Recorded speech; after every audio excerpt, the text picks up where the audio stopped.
السلام علیکم ورحمۃ اللہ وبرکاتہ۔ بسم اللہ الصلاۃ والسلام علی سید المرسلین۔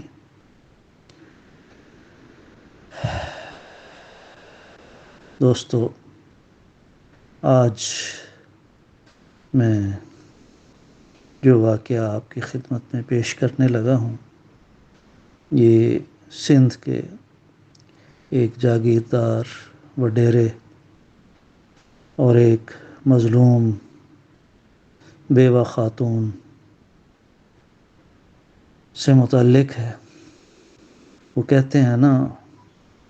کہ ظلم پھر ظلم ہے، بڑھتا ہے تو مٹ جاتا ہے، اور کہتے ہیں کہ خدا کی لاٹھی بے آواز ہے، اور کہتے ہیں کہ ظلم کی حکومت قائم نہیں رہ سکتی، اور کہتے ہیں کہ مظلوم کی آہ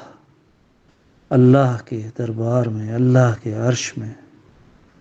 فوراً پہنچ جاتی ہے۔ تو دوستو، ایک دفعہ میں روڑی سے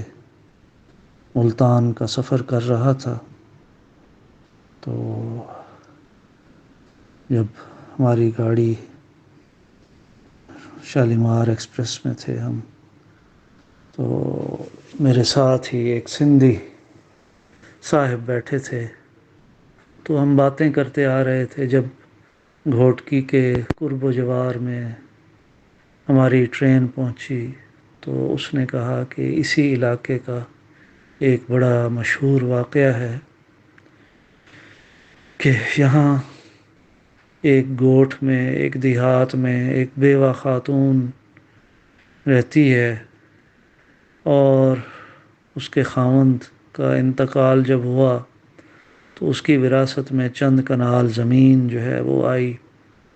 ایسے کچا سا مکان، سادہ سا۔ تو اس علاقے کا جو وڈیرا تھا، وہ کہتے ہیں کہ لالچ بری بلا ہے، اس کی نگاہ اس بیوہ کی زمین پر گڑ گئی، اور اسے کہنے لگا کہ یہ زمین مجھے دے دو۔ اس بیوہ خاتون کا اس زمین کے علاوہ کوئی اور ذرائع آمدن نہ تھے، تو اس نے انکار کیا۔ پہلے تو وہ آرام سے کہتا رہا، پھر اس کا اصرار بڑھتا رہا، اور بار بار پھر وہ دھمکیوں پر اتر آیا، لیکن وہ پھر بھی نہ مانی۔ تو کہنے لگا کہ وہ اسے دھمکی دے کے آیا کہ فلاں دن میں اپنے لوگوں کے ساتھ آؤں گا اور تمہیں یہاں سے بے دخل کر کے نکال دوں گا، اور تمہاری زمین پر میں قبضہ کر لوں گا۔ دوستو، وہی صاحب کہتے ہیں کہ اسی دن وہ ایک کار میں اپنے ہمراہ، اپنے بیٹوں اور جو کوئی ایک دو اور آدمی ہوں گے غنڈے، ان کو ساتھ لے کے تو اس کو بے دخل کرنے کے لیے، اس کے گھر کو اجاڑنے کے لیے، اس کی زمین پر قبضہ کرنے کے لیے گاڑی پر سوار ہو کر نکلا۔ تو درمیان میں ریلوے لائن پڑتی تھی، اور اس ریلوے لائن کا جو پھاٹک تھا وہ منظور شدہ نہیں تھا، بس ایسے ہی جیسے عام راستہ بنا ہوا ہوتا ہے۔ تو وہ راستہ بھی ایسا تھا کہ گاڑی جو ہے وہ سموتھلی اس سے نہیں گزر سکتی تھی۔ تو اس راستے پہ اس نے آ کے، تو جیسے ہی ٹرین جیسے ہی وہ اس کی گاڑی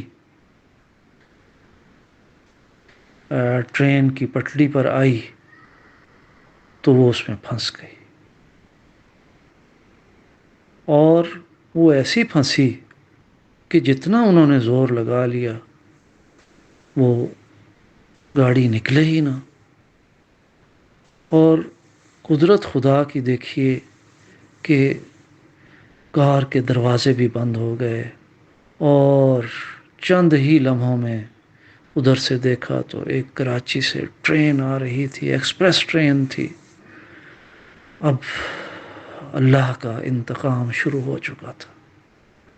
دوستو۔ کار نے، اس ٹرین نے کار کے پرخچے اڑا دیے، اور ان کی جو میتیں تھیں ان کے بھی ٹکڑے ٹکڑے ہو گئے۔ اور اس طرح سے اللہ تعالیٰ نے اس بیوہ خاتون کی جو آہ تھی وہ قبولیت کا درجہ پا چکی تھی، وہ یقیناً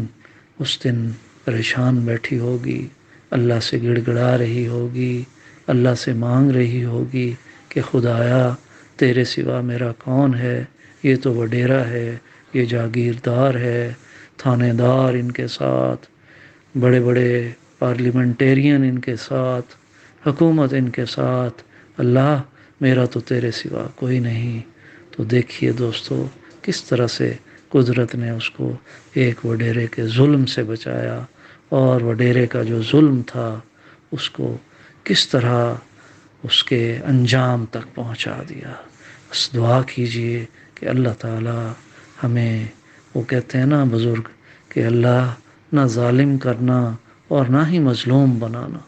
تو اللہ تعالی ہم سب کو اپنے حفظ و امان میں رکھے، عافیت سے رکھے، سلامتی سے رکھے، اور جو اللہ نے ہمیں دیا ہے اسی پر قناعت اور توکل